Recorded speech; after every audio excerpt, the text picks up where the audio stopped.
Jar Jar Binks is a Sith Lord. We start with a fan theory that's become almost legendary. The idea that Jar Jar Binks, the bumbling Gungan from the Phantom Menace, was secretly a Sith Lord. According to this theory, Jar Jar's clumsy behavior was all an act, a facade to conceal his true power and dark intentions. Fans supporting this theory point to Jar Jar's inexplicable rise to a position of political influence and his critical role in granting emergency powers to Palpatine as evidence of his cunning manipulation.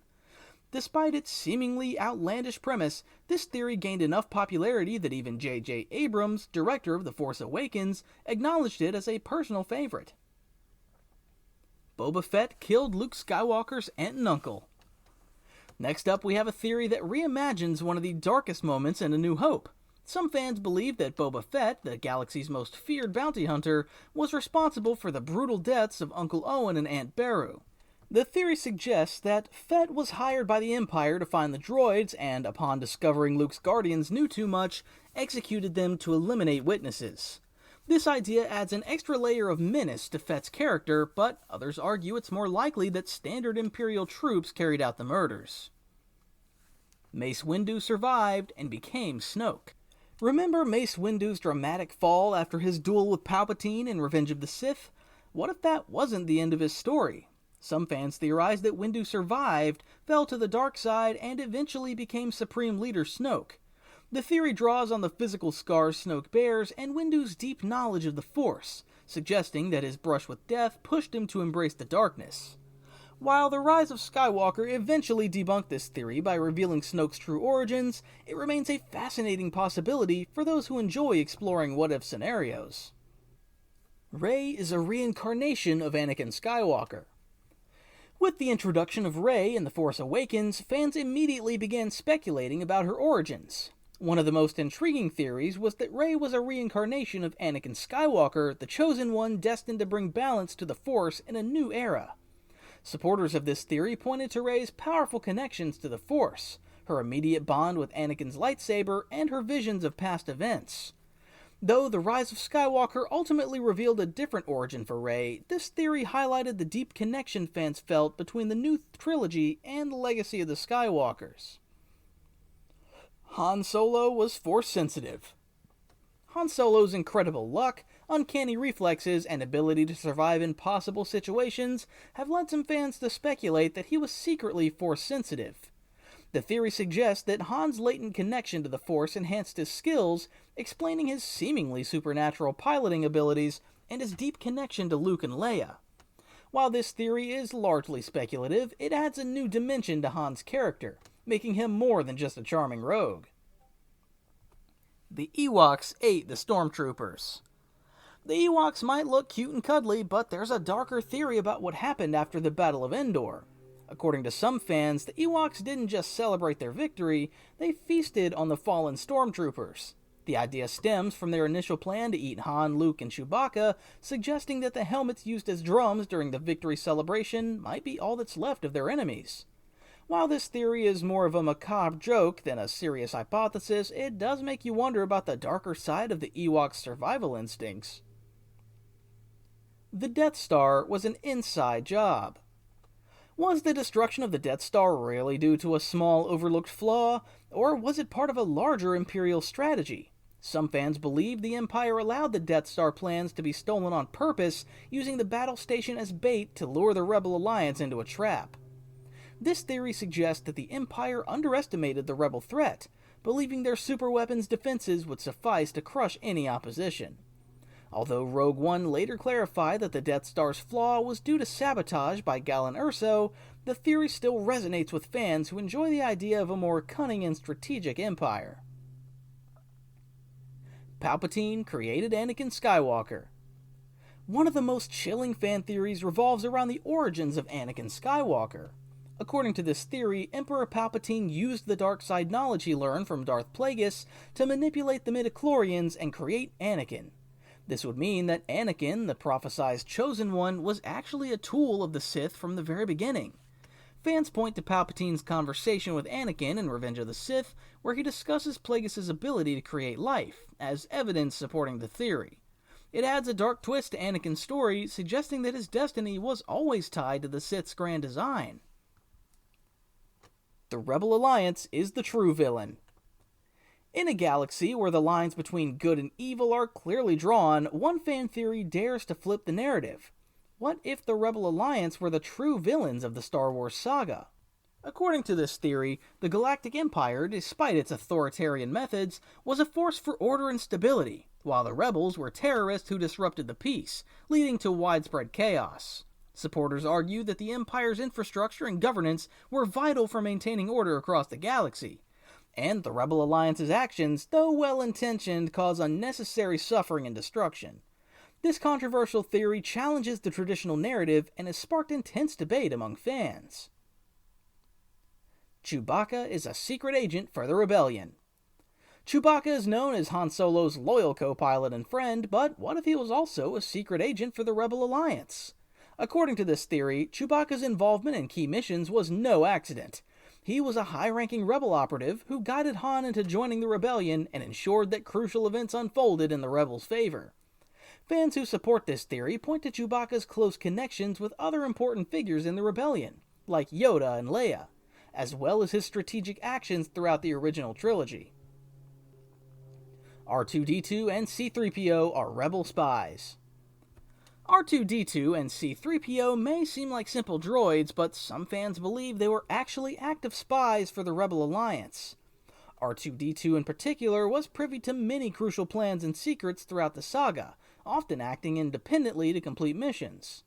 The theory suggests that the droids were more than just tools, they were integral members of the rebellion, carrying out covert operations and ensuring the success of the rebel cause. Qui-Gon Jinn was a gray Jedi. Qui-Gon Jinn was always something of a maverick within the Jedi Order, and some fans believe that's because he wasn't a typical Jedi at all, but a gray Jedi, someone who balanced both the light and dark sides of the Force. Qui-Gon's willingness to defy the Jedi Council and his unorthodox views on the Force lend credence to this theory. Gray Jedi are seen as those who walk the line between the light and dark, rejecting the strict dichotomy of the Jedi and Sith. If true, this theory adds a layer of complexity to Qui-Gon's character and his role in the broader Star Wars narrative. The Star Wars saga is an in-universe propaganda story. Here's a meta-theory that takes a step back from the events of the Star Wars universe and questions the narrative itself. Some fans suggest that the Star Wars films are actually in-universe propaganda created by the victorious Rebel Alliance to glorify their struggle and vilify the Empire. According to this theory, the movies we know and love are biased accounts, with some details exaggerated or fabricated to serve the Rebels' agenda. This theory plays with the idea of history being written by the victors and challenges the notion of objective truth in the Star Wars universe. Yoda is from the Whills. Yoda's origins have always been shrouded in mystery, and one popular theory suggests that he belongs to an ancient and powerful race known as the Whills. The Whills are mystical beings deeply connected to the Force, and this theory posits that Yoda's immense power and wisdom stem from his connection to this race. While the existence of the Whills has been hinted at in Star Wars lore, this theory offers an explanation for why Yoda is so uniquely attuned to the Force. The Force is sentient and manipulates events. One of the more philosophical theories in the Star Wars fandom is the idea that the Force itself is a sentient entity that actively manipulates events to maintain balance between the light and dark sides. According to this theory, the Force doesn't just exist as an energy field, it has a will of its own, guiding key individuals and influencing outcomes to ensure the galaxy doesn't fall too far into either extreme. This idea reframes the entire Star Wars saga as a cosmic struggle orchestrated by the Force, with characters like Anakin, Luke, and Rey acting as its chosen instruments. Snoke is Darth Plagueis. Before the Rise of Skywalker provided an official explanation for Snoke's origins, one of the most popular theories was that Snoke was actually Darth Plagueis, the Sith Lord who was Palpatine's master. Palpatine mentions Plagueis in Revenge of the Sith, describing him as a Dark Lord who could cheat death. Fans speculated that Plagueis survived Palpatine's assassination attempt and returned as Snoke to reclaim his place in the galaxy. The theory gained traction due to Snoke's apparent knowledge of the dark side and his deformed appearance, which could have been the result of his near-death experience. Luke Skywalker turned to the dark side after Return of the Jedi. What if the heroic Luke Skywalker actually turned to the dark side after the events of Return of the Jedi? Some fans believe that Luke's actions in the sequel trilogy, particularly his decision to isolate himself on Ahch-To, indicate that he embraced the dark side in secret. According to this theory, Luke's darker impulses, hinted at throughout the original trilogy, eventually led him down a path similar to his father's, but he kept it hidden to maintain balance in the Force. This theory reinterprets Luke's character arc, suggesting that his journey was more complex and morally ambiguous than it initially appeared. The Death Star 2 was built so quickly because of a deal with Kamino. The rapid construction of the second Death Star has puzzled many fans, leading to a theory that the Empire made a deal with the cloning facilities on Kamino to produce a massive workforce. This theory suggests that the same technology used to create the clone army in the prequels was repurposed to clone laborers, allowing the Empire to build the Death Star 2 in record time. While there's no official confirmation on this, it's an interesting idea that connects different parts of the Star Wars universe and provides a plausible explanation for the seemingly impossible construction speed. Palpatine was a clone in The Rise of Skywalker. In The Rise of Skywalker, it's revealed that Emperor Palpatine somehow survived his death in Return of the Jedi. This led to speculation that the Palpatine we see in the sequel trilogy is actually a clone, created using the dark side's power to house his spirit. This theory is supported by the appearance of Snoke as a failed clone, and the Sith Eternal's apparent ability to perform dark rituals involving cloning. While the film hints at this possibility, it's never fully explained, leaving fans to debate whether Palpatine was truly resurrected or if his clone was merely a vessel for his dark essence. Anakin didn't bring balance to the Force, Rey did. Finally, we come to a theory that challenges the very premise of the Chosen One prophecy.